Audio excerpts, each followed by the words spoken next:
Welcome to the last speech of our wonderful conference. Ryan Wood earned Bachelor's of Science degrees in mathematics and computer science from Cal Poly San Luis Obispo in 1978. And he started a high-tech career at Intel Corporation and Digital Equipment Company, Toshiba, and a couple of Silicon Valley high-tech startups in the early 90s. Since then, he's been selling commercial energy conservation field equipment to major corporations as a primary profession. His interest in UFOs started in 1970 when Stan Friedman came to dinner at our house. However, for the past 10 years, he's been working primarily on the Majestic documents and all their related authenticity validation with me. He manages the content of www.majesticdocuments.com, was the executive producer, along with me, on the television documentary titled The Secret, which some of you may have seen, that aired on the Sci-Fi Channel. He's published 2 books and a CD-ROM dealing with the Majestic documents and their authenticity. As a UFO investigator, he's actively working on the 1941 Cape Girardeau UFO crash and refining the content of a couple of books dealing with both reverse engineering and the Majestic documents. His topic today is Murder and Majestic 12, an investigation of the deaths of leading UFO investigators. Please help me welcome my son, my colleague, and my friend.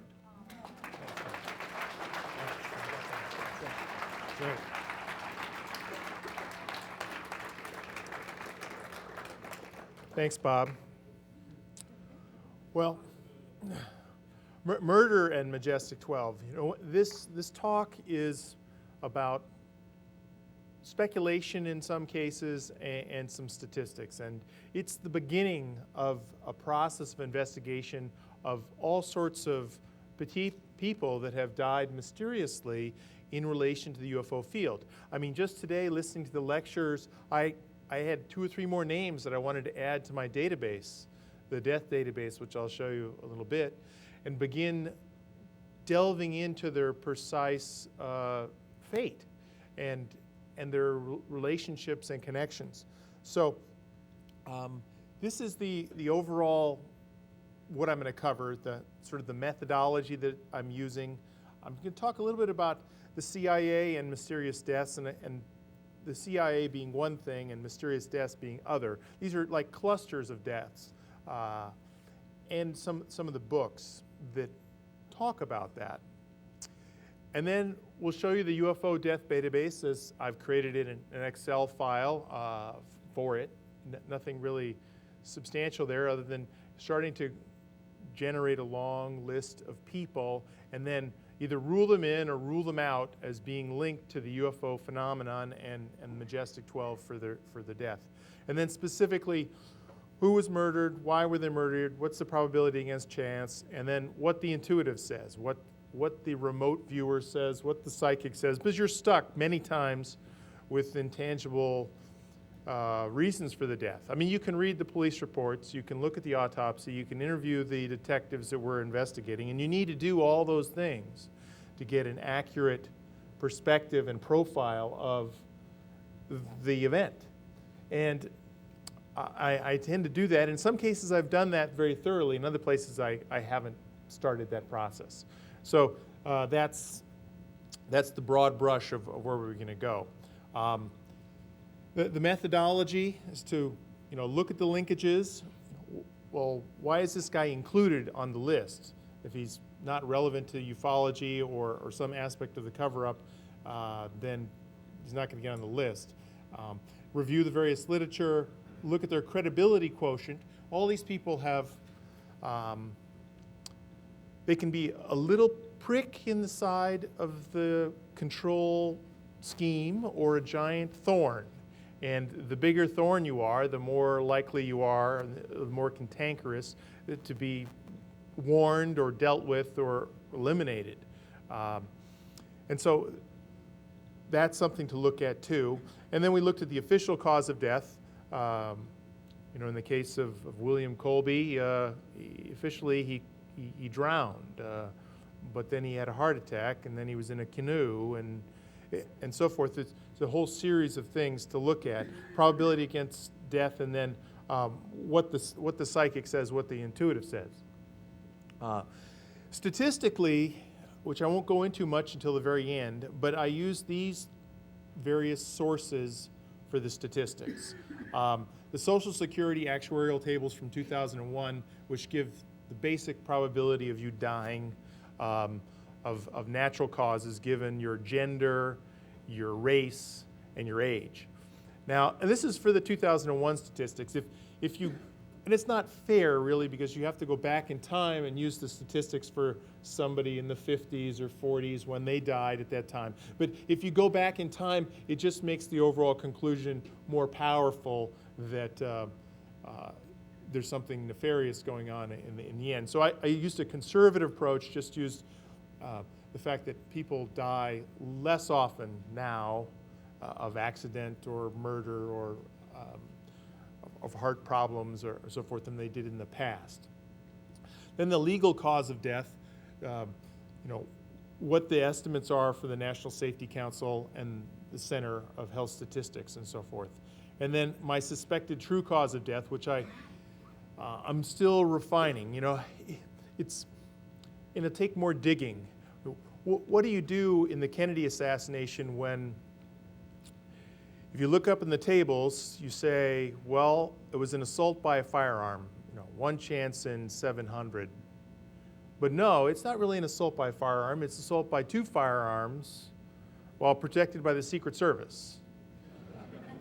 And so the probability really goes up a lot more. And I really want to maybe call them and talk to them or write the statistician a letter and try to better understand how to interpret them or the statistics and how to enhance this and make sure that I'm doing a reasonable representative job in this process. There's a lot of intuitives in the world, and I happen to know Joe McMoneagle. I've known him for 10 plus years, and long before he was written several books and become very, very popular in Japan and other places. How many people have ever heard of Joe McMoneagle? Okay, most people have. That's great. He just came back from Japan where he did another live remote viewing session and nailed his targets. He told me he's a celebrity on the street. People ask him for autographs and so forth. It's really amazing, but it's not really done here in the United States at all. But in Japan, it's very big, and he's a very, several national programs have done large, discussions and targets on the camera live with him.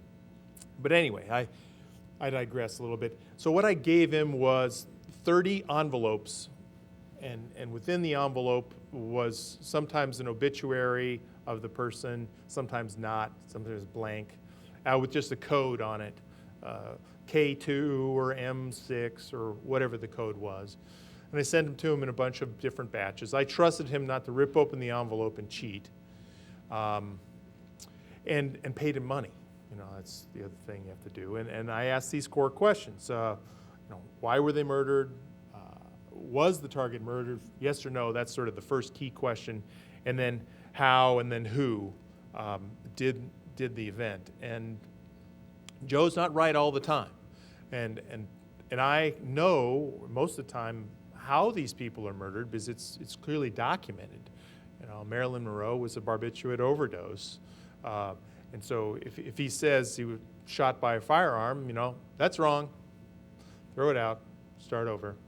The other thing I wanted to mention is a little bit about the CIA. And I wanted to have another slide in here talking about CIA techniques, interrogation techniques, basically killing techniques. But let me start with the story of Andrew J. Cerrone and his novel called Meridian. Has anybody read the novel? Anybody heard it before? Yep. Nobody. It's what? Oh, my wife in the back has read it.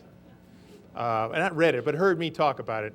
But I would urge you all for Christmas or for entertainment to get this and read this. It's a great Clancy-style novel, but with Area 51 and Hangar 18 and alien bodies and underground bases and fast-paced, interesting novel. the CIA, must know clearances, level 7 compartmentalization, and all this is all very well written and highly believable, given his background in counterintelligence in the Cold War. And when I read the book, which happened to be on the recommendation of a neighbor who knew him, I wrote him a letter.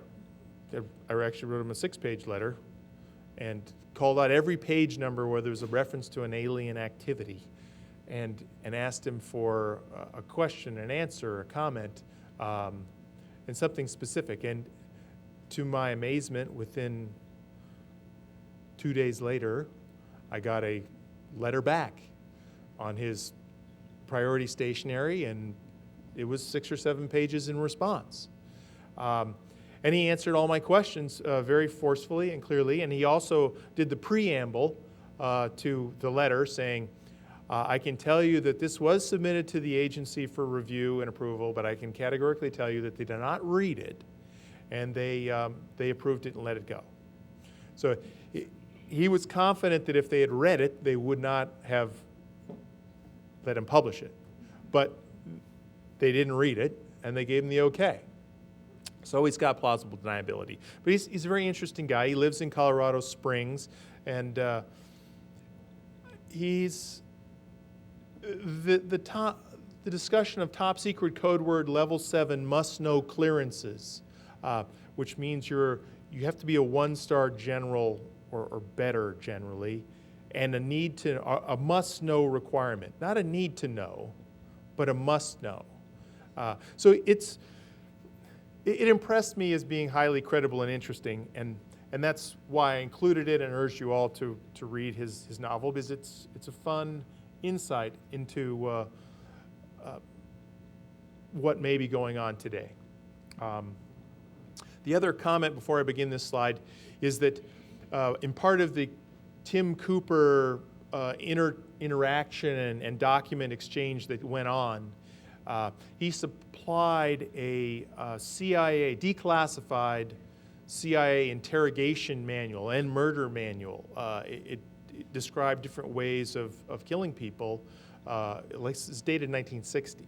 And I searched all through my house trying to find it and put a scan up it and get some highlights for it, but I didn't find it yet. I need more organization. I feel for Stan, who's spent much longer time, and he's got more filing cabinets. But anyway, more piles. Paul Davids also recommended, when I talked to him about doing this talk, was, oh, Ryan, you ought to look at this thing. No, actually, it wasn't this book. It was Doomsday. That's coming next, right. But Nick Redfern recommended I look at this book on mysterious deaths in the British defense industry, and there are a wide number of deaths, and I targeted 1 or 2 of those people to study in more detail. But here's an account of mysterious deaths in the defense industry, which is an interesting read. I haven't read it all, but I've read parts of it. Doomsday Conspiracy is another sort of fictionalized yet plausible accounts of officially sanctioned termination with top secret ultra and date stamps, and it for 2 or 3 chapters it reads very well, but they're sort of all pedestrian, normal TV plot killings. I didn't read anything really fun like, we grabbed your DNA off the cup, personally designed a genetically targeted heart-stopping protein for you, which I think can be done.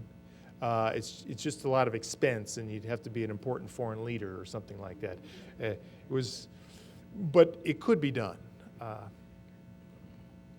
this is the UFO death database, and I went name, date, birth, death, credibility, all these various aspects. And I think that if I just move the mouse and click on this, it should open up, but it's not. Oh, there it is. Now can people see that? Nope.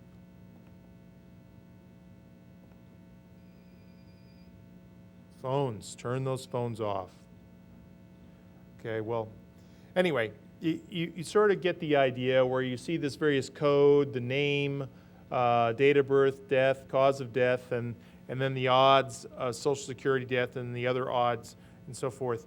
And we'll expand this. I may create a more complex thing, maybe something that's downloadable from the website. But anyway, that's what I started off doing here.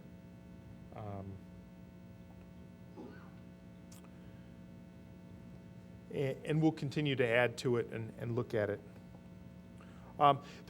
Part of this process with Joe allowed me to try to throw out some people that I thought aren't guilty or aren't involved. And one of the people that I had on my list early on was Larson and Robert E. Green. Both these people were wizards in bacteriology and virology at the University of Minnesota, where Charles Ethan Ray, which Linda Moulton Howe mentioned yesterday in the Majestic documents, did an autopsy of an alien with D. Liff Bronc. And so I was fascinated with that angle and wanted to dig in more about Ray's history and so forth. And these two people, Larson was the head of the bacteriology department and potentially died of his own strains of influenza. And then Green died of a heart attack. And Green was the real champion of the retrograde virus theory of how viruses work. And he did his first article in 1935 and marched right along till 1947 when he died. Although the first annual report, which this comment is mentioned, is 1952. But I looked at those people and we ruled them out. One of the famous people that recently died was John Mack. Joe McMoneagle thought it was vehicular manslaughter, nothing nefarious. Oppenheimer, throat cancer. There was a note in one of the things from Timothy Cooper said that Oppenheimer was involved and was murdered and so forth. Congressman Schiff is another one that people have thought about as being, he embarrassed the government, and let's slap that boy so that no more congressmen come up and ask embarrassing questions. But Joe's conclusion was that he had a defect in his gene structure that allowed this virulent form of cancer to succeed. And I just got another email from Joe, because he's still working on the 30 targets. He's done probably 15 or 20 of them now. That Gene Malov, the guy famous for doing a lot of energy research and championing a magazine and very much a mover and shaker and dedicated soul to the free energy movement, was murdered. And the result there was a big argument over whose invention this stuff really is. But in the end, Joe thought it was. The guy was just crazy and possessed and killed him because Gene wouldn't capitulate to his position. So nothing alien related, nothing shut up, go away, be quiet, like that. So anyway, specifically, who was murdered? There's other people that we can rule out too, and I'll do that maybe on my website or in a different paper. But these are the people that I wanted to just sort of talk about today briefly. Forrestal, we heard a great talk last year from Peter Robbins, much more in depth than what I'm going to do. Kennedy, we all sort of understand the Kennedy assassination, but I'll give you another thought as to why he potentially could be murdered.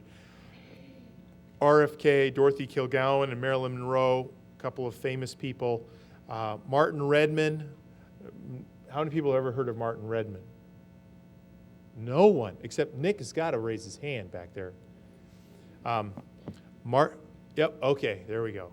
Martin Redman is an MP, Ministry of Parliament, or was until he had an untimely death. Because he was doing a big investigation into UFOs in the British government and what the British government knew and worked with the CIA and so forth. So Colby, Ruppelt, which we've heard mentioned several times from other speakers, James E. McDonald, a very famous researcher, a victim of a potential PSYOP. Frank Edwards I'm not really going to talk about because I took him out of the presentation because Joe came back and said he thought it was cancer, and I don't know enough about him to say one or the other. I wanted to study it more. Forrestal, is Peter Robbins here? Yeah. Okay. I don't know, someday I'll need to get a date for this, this quote. We are being invaded and we can't stop it. But anyway, here's a picture of Truman and Forrestal about that. There's a little picture of some of the leaked documents that Tim Cooper came with the note annotation from the leaker saying MJ12 with a picture of Forrestal and Vandenberg, and the other two people I don't recall their names. This is sort of the list, you know, Forrestal being replaced and so forth. We've all seen that. But the death, you know, he jumped out of the window at the Bethesda Naval Hospital at 1:50 a.m., tightly around his neck. You know, when you look up the database, if you're choked, it's a very, very high probability. It's much worse to strangle somehow. One chance in like 3,000 versus jumping out the window from a tall building is only like 1 in 700 or 1 in 1,400 or something like that.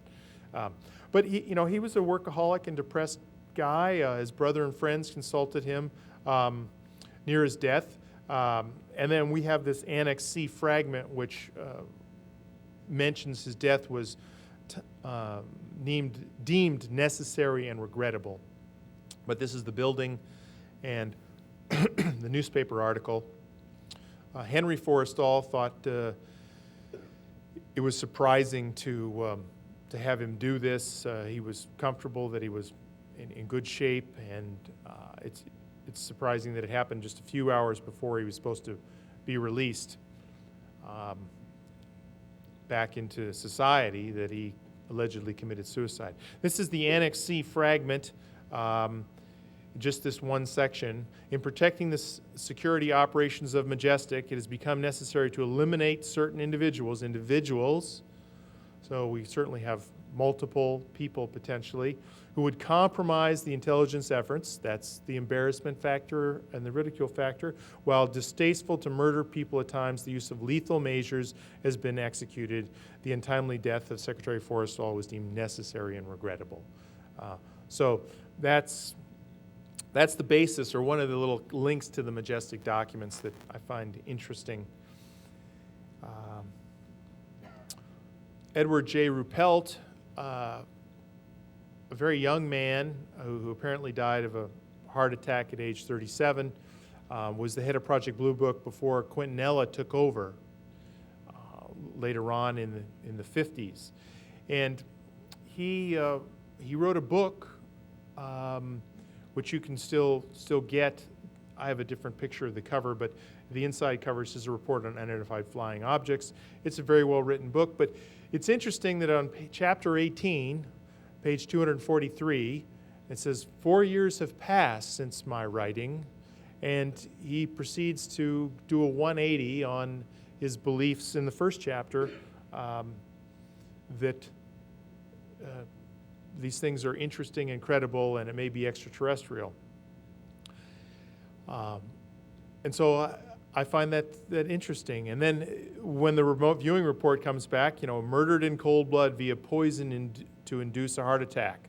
Why? Because of his intent to share classified UFO knowledge of his employers with the public. So he was one of those people they had worked on for a long time, trying to convince and so forth, and he thought it was wrong and they should tell the truth and expose it all. But I guess they just couldn't let him continue. So I find that interesting, and I would love to dig deeper into his life and his friends. Well, then I told other witnesses and friends at the time about this rather than trusting a psychic's impression. But he's in my list of let's start digging now on this particular murder. Dorothy Kilgallen is one of the most interesting and obvious ones because it was such a clear link. In this Los Angeles Examiner newspaper in '55, I can report today on a story which is positively spooky, not to mention chilling. British scientists and airmen, after examining the wreckage of one mysterious flying ship, are convinced these strange aerial objects are not optical illusions or Soviet inventions, but are flying saucers which originate on another planet. The source is a British cabinet official. So she had this, and not long after, she perished, much in the same way Marilyn Monroe did, with a heart attack. Actually, it was a barbiturate overdose. Was the murdered by injection, unusual back then with the sophisticated drug. So that's what the RV answer was. The coroner said it was heart failure. No, actually, the coroner said heart was fine, and the official cause of death was natural in bed. Natural in bed. That's sitting up. Sitting up, natural in bed doesn't compute. But it'd be interesting. You can pull the autopsy report. You should be able to in Hollywood where this took place and read it. And in some cases, we have that in different people. So that's the thing to be done. I would love to have like a paralegal jump into all this sort of stuff too. Here's a picture of Marilyn Monroe and Dorothy Kilgallen. People say they didn't know each other at the time, but they really do. And they talked back and forth and had interchanges. Marilyn Monroe's death has been widely sort of investigated by Don Burleson, who wrote a thin little manual recently. It was mentioned in some of the other talks about her life and death and so forth. But the official cause of death, suicide via alcohol and barbiturate overdose. The RV answered, murdered to make it look like a suicide. Why? These are the exact bullets that Joe wrote down on a piece of paper. People she associated with, things she knew but didn't realize, politics, something someone else was going to do, but for which she had no advanced knowledge. When I read things like this on a blind target, Joe has no idea of what's going on. I'm really amazed that he knew they were all either murders or not murders. He didn't know which, but deaths or something seeming deaths. And there's a lot more description of, he gets the sex right and the room right and the time right and other things that are more compelling to believe the data he's supplying. But we all might have written those notes down today.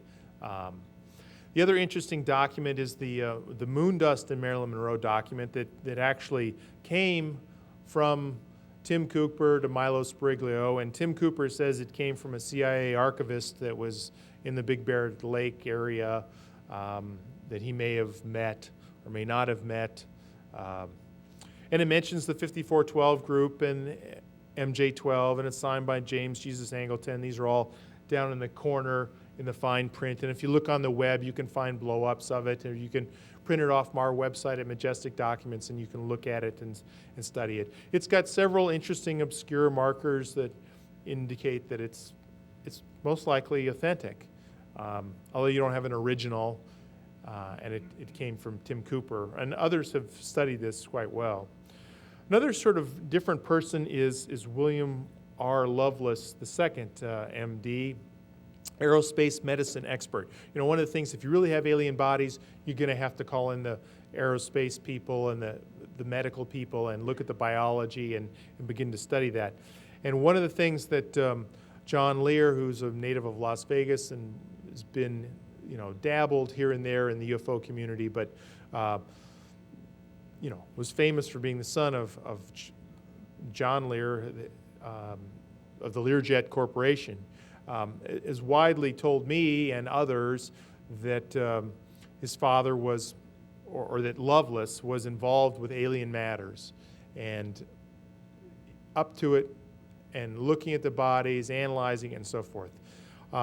And here you see a picture of Hap Arnold and getting an award from Lovelace, or giving an award to Lovelace. And Hap Arnold is mentioned in the Majestic documents, in a couple of them. And it's clear that Hap Arnold is one of the people that would be involved, should be involved. And his papers are at the Air Force Academy in Colorado Springs, and a couple of times I've talked to the Air Force historian and almost arranged to go down and visit and study the papers. And I can do that. It's just a question of, they had the giant security terrorism alert for like 2 years, and I couldn't go. Although I could go to the Association of Former Intelligence Officers meetings just at the Officers Club, but you couldn't get on base. But it was interesting. But he died in a plane crash in 1966, and Lear says that the plane was ransacked very quickly. Some of the rescuers reported that. So he's on my suspicious list. However, McMonagold said that he died several months later of lymphoma cancer. And so why would he fake this plane crash thing? And so it's all in my gray basket, to borrow Stan's phrase. And I'm still sort of investigating, but I'm suspicious and I'm interested. William Colby, 10th director of the CIA, Ford asked for his resignation, disappeared while canoeing. I think he got up in the middle of the night and got out of his pajamas and got in a canoe and went down and then I guess had a heart attack, fell in the water and drowned. And then they ruled that an accident. So the RV answer was very interesting. Chemically induced heart attack, cold-blooded murder. Why? He chose to pry into the area of UFOs and ETs that was closed even to him.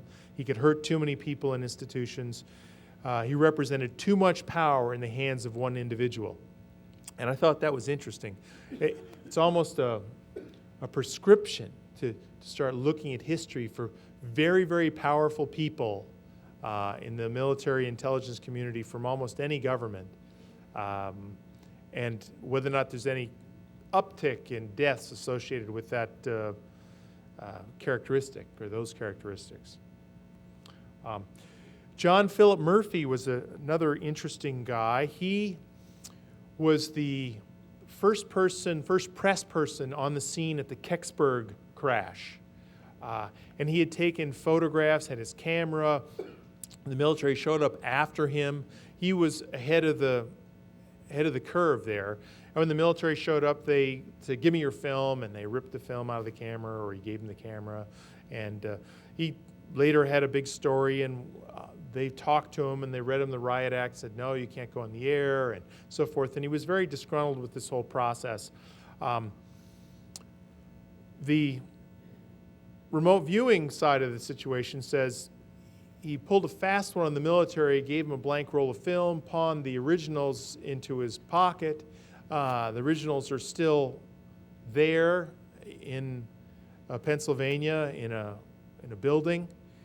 But a couple years later, he was in Southern California and hit by a Volkswagen bus traveling 101 southbound in Ventura County at 10:05 p.m. on a clear night, accompanied by two other individuals crossing 4 lanes of traffic.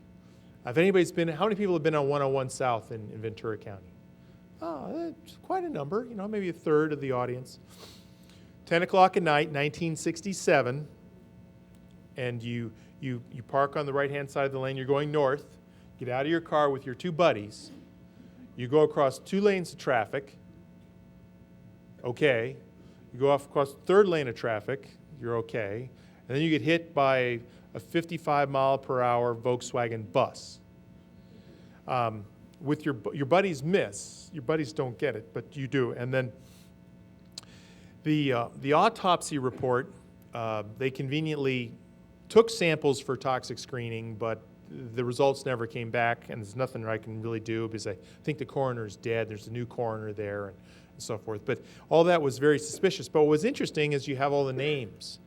You got the name of the driver of the Volkswagen bus. You got the names of the 2 people from West Virginia that were accompanying him. And so there's an incredible opportunity to keep digging as to why. But, you know, he didn't give up the secrets. That's what they were after, allegedly, in the remote viewing. It's an interesting one. And then there's he has relatives and friends also to talk to. I think he had some siblings. And it's an ongoing process to keep looking at him. James E. McDonald, you know, a very famous researcher, interviewed lots of witnesses, heavily focused on the scientific study process. A very dangerous man, you know, to get to congressional hearings and do a rigorous job and be professional at it. It has a lot of credibility and could cause a lot of problem. So I think that was one of the motivations. Ann Druffel has written a great book called Firestorm, if people are interested in McDonald's history. My father talked to him and knew him. You know, weeks before his first attempt on suicide, he told, "I found out what's behind it. All I can tell you is that I think I'm hot on the trail." And Grant Cameron showed several, or maybe it was some lecturer showed several pieces of paper where there was correspondence back and forth, which was very interesting. So just quickly, you know, dawn of April 9th, wrote a short note to his wife, took a gun, fired, missed his brain, hit the optic nerve, but blind, still alive. And then a few months later, he was shot through the head with a pistol in desert near Tucson, was ruled a suicide. I think that he did pull the trigger. But the RV answer was the individual was pushed methodically to the brink of self-obliteration by systematically manipulating his social infrastructure. Lead him along, take him back, lead him along, take him back in the UFO field, try to work with his various friends. And this is what Joe McMoneagle thought the answer was. Will we ever know? Probably not. But I think it's interesting speculation, and we'll never really know the final answer in this case. Martin Redman, I'm still looking for a picture of him. Nick, did you ever find a picture of him? No. So, but he's a British member of Parliament. He posed a wealth of questions about British MI6 and the UFO activities, and he died from cancer in 1997 at the age of 59. And the people wonder, well, why were these two governments talking to each other, and is there any evidence for that? Was there any cooperation concerning this field? And in one of the Majestic documents that's leaked, the Central Intelligence Group talks about the Joint Research and Development Board and working with the FBI and MI6 and MI5, British equivalents to the CIA and FBI. So it was clear that there was a lot of coordination with the British on this. And this is why Redman, I guess, got in trouble, is that he started asking questions about, you know, the CIA and the NSA, as well as the British government, murdered by massive injection of potassium combination with air. So it's a work in progress, and we'll try to understand more about precisely why, but or how, really, how and why. John Ferry is another interesting person, a Marconi director of Marconi is a defense contractor in the United Kingdom, and he died in '88 and electrocuted in his flat after narrowly missing being killed by a runaway lorry car the day before. 4 children, Army brigadier. It's really sad to see people with good credentials get, killed. The RV answer was he was working on an instantaneous transverse-complex cross-universe communication system, transmission system. For Joe McMoneagle to create this answer is really weird, it's fantastic. If you believe that might be true, it's never been in the literature or people studying that concept of an instantaneous transverse complex cross-universe communication transmission system. You know, it reminds me of why did the ETs show up in 47 with abandon? You exploded an atomic bomb and it immediately went across the universe instantaneously. And everybody knew. And somehow they've created this or understood this. So why is almost, it's interesting, what was he working on, and then why was he killed?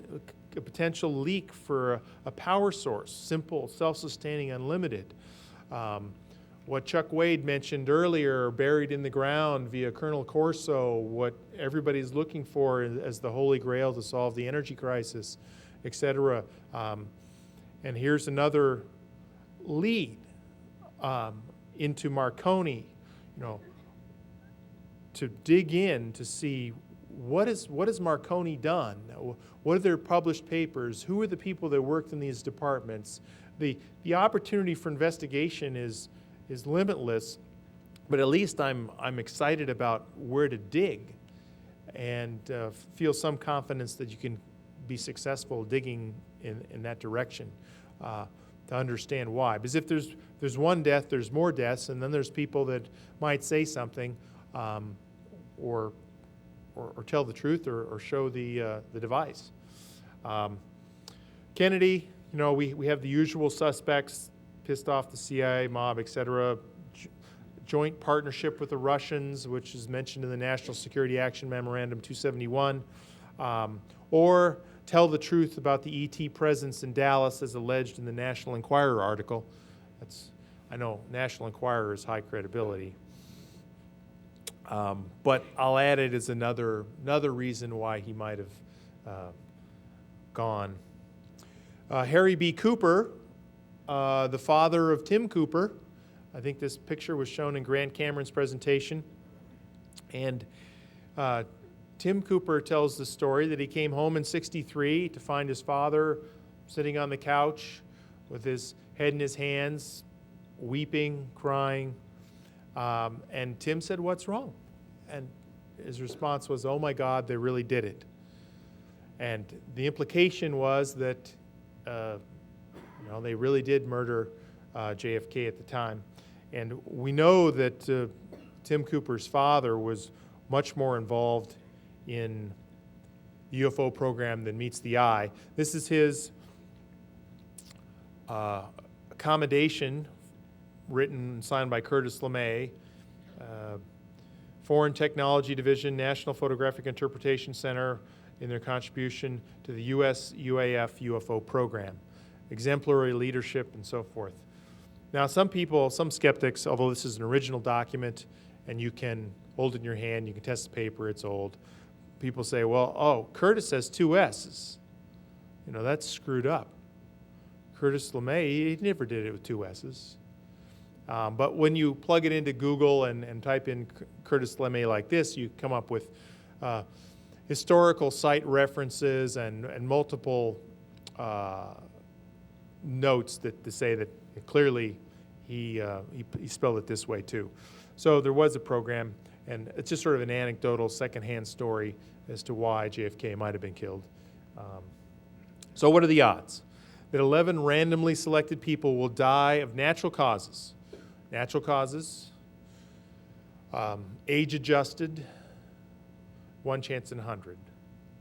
So that's just sort of you and I in the room, in our well, not you and I in our room, but those people, those 11 people, 1 chance in 100. Overall lifetime odds or from an injury, 1 chance in 23. That's lifetime. Sometime in your lifetime, you got overall, you got a 1 chance in 23 of getting hit by a bus, etc. An accident rather than a cancer or something like that. And then for these 11 deaths, as legally determined, the odds are greater than 1 in 5,000 on average for each one. So the average, some are very high, some are not. And if you take an even more conservative or more aggressive approach and say, these people are all linked by the UFO phenomenon, and they're independent variables, and you can't simply average their probabilities, you need to multiply them. And when you multiply them, the number gets gigantic, trillions, that these people died of unrelated causes. So anyway, that's my tour through, my first tour through people, and I want to add more people to it and update it. So I thank you for that. I also thank you for coming to the conference.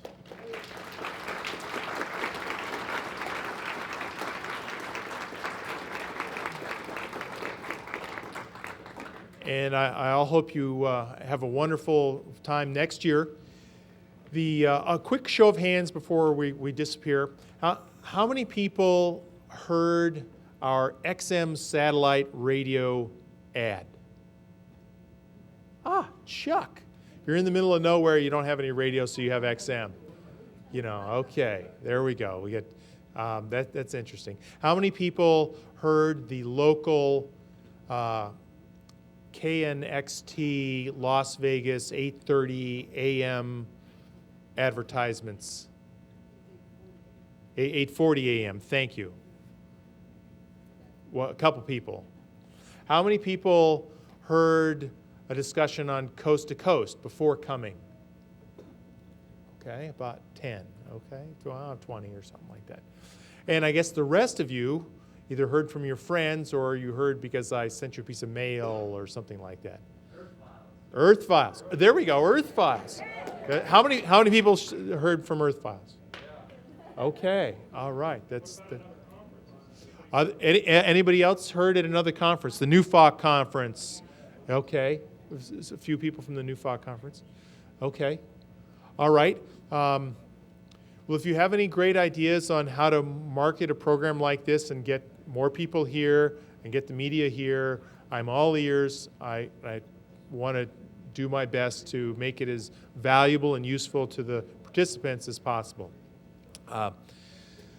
Thanks again for coming. Feel free to ask me any questions or any of the speakers' questions before you dash off. And the videotapes are the DVDs are available outside. The proceedings are still here. And if you have any questions after the fact, feel free to write me an email or call me up. Happy to help, point you in the right direction. Thank you. Sure.